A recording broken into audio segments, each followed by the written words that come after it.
بسم اللہ الرحمن الرحیم۔ عام جو دعا نماز جنازہ میں پڑھی جاتی ہے، کچھ لوگ اس پہ اعتراض کرتے ہیں۔ دیکھیں، یہ میرے پاس ریاض الصالحین ہے، یہ اس کی حدیث نمبر 936 ہے اور صفحہ نمبر اس کا دیکھیں 723 ہے۔ ویسے پڑھ رہا تو یہ حدیث نکل آئی ہے۔ حضرت ابو ہریرہ رضی اللہ عنہ، حضرت ابو قتادہ رضی اللہ عنہ اور ابو ابراہیم اشعری اپنے باپ سے جو صحابی ہیں روایت کرتے ہیں کہ نبی کریم صلی اللہ علیہ وسلم نے ایک جنازے پر نماز پڑھی، اس میں دعا فرمائی: اے اللہ، ہمارے زندہ اور مردہ کو، ہمارے چھوٹے اور بڑے کو، ہمارے مردوں اور عورتوں کو، ہمارے حاضر اور غائب سب کو بخش دے۔ اے اللہ، ہم میں سے جس کو تو زندہ رکھے پر اسے اسلام پر زندہ رکھ، اور ہم میں سے جس کو تو فوت کرے اس کو ایمان پر فوت کر۔ اے اللہ، ہمیں اس کے اجر سے محروم نہ کرنا اور اس کے بعد کسی آزمائش سے دوچار نہ کرنا۔ اب یہ کون سی حدیث ہے؟ حدیث نمبر 936 ہے، اور کتاب کون سی ہے؟ یہ ریاض الصالحین ہے۔ یہ اہل حدیث حضرات اس کتاب کو پڑھتے ہیں، لیکن دکھ کی بات ہوتی ہے وہ پھر بھی اعتراض کرتے ہیں۔ وہ کہتے ہیں جو حنفی یہ دعا پڑھتے ہیں: اللہم اغفر لحینا و میتنا و شاہدنا و غائبنا و صغیرنا و کبیرنا و ذکرنا و انثانا، اللہم من احییتہ منا فاحی علی الاسلام ومن توفیتہ منا فتوفہ علی الایمان۔ کہتے ہیں یہ حدیث سے ثابت نہیں ہے۔ تو بڑے افسوس کی بات ہے، بڑے افسوس کی بات ہے، اپنے مسلک کی محبت میں بندہ اتنا دور نکل جاتا ہے کہ حدیث کا انکار کر بیٹھتا ہے۔ دیکھیں، یہ جلد اول ہے، ریاض الصالحین ہے، تمام اہل حدیث حضرات اس کو پڑھتے ہیں۔ ٹھیک ہو گیا؟ حافظ صلاح الدین یوسف صاحب، ٹھیک ہے، جلد اول ہے، ریاض الصالحین ہے۔ تو حدیث نمبر میں نے آپ کے سامنے بیان کر دی ہے۔ تو یہ امت میں اختلاف پیدا کرنا کچھ لوگوں کا وتیرہ یہی ہے، ہر قوم میں اختلاف، ہر قوم میں اختلاف۔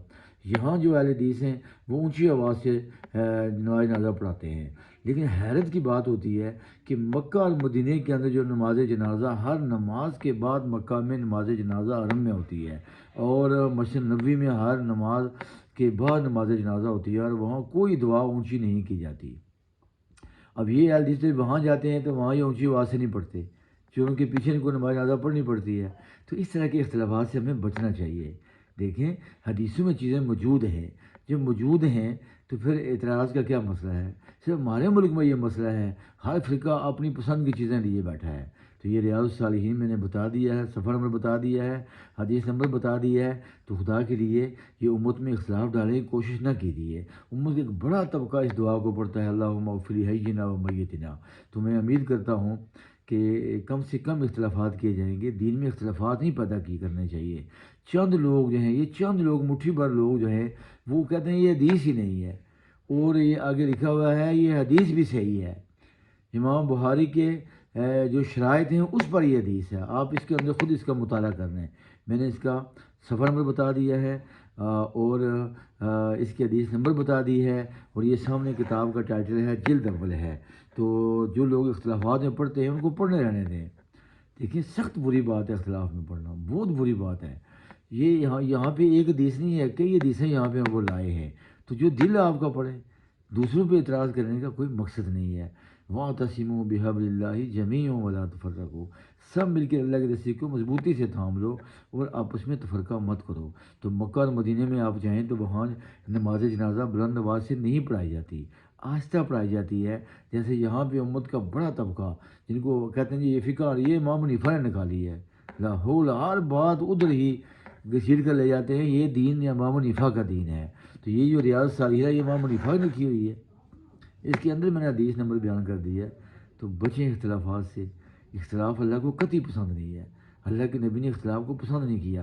یہاں وہ 4-5 حدیثیں لائے ہیں، تو جو دل آپ کی پڑھے اس میں اختلاف کی کون سی بات ہے؟ تو اللہ تعالیٰ ہم سب کو ایک بنائے، فرقوں سے ہمیں نکلنے کی توفیق عطا فرمائے، فرقہ پرستی سے نکلنے کی توفیق عطا فرمائے، اور جو چیز ثابت ہو جائے اس پہ عمل کرنے کی توفیق عطا فرمائے۔ فی امان اللہ، السلام علیکم۔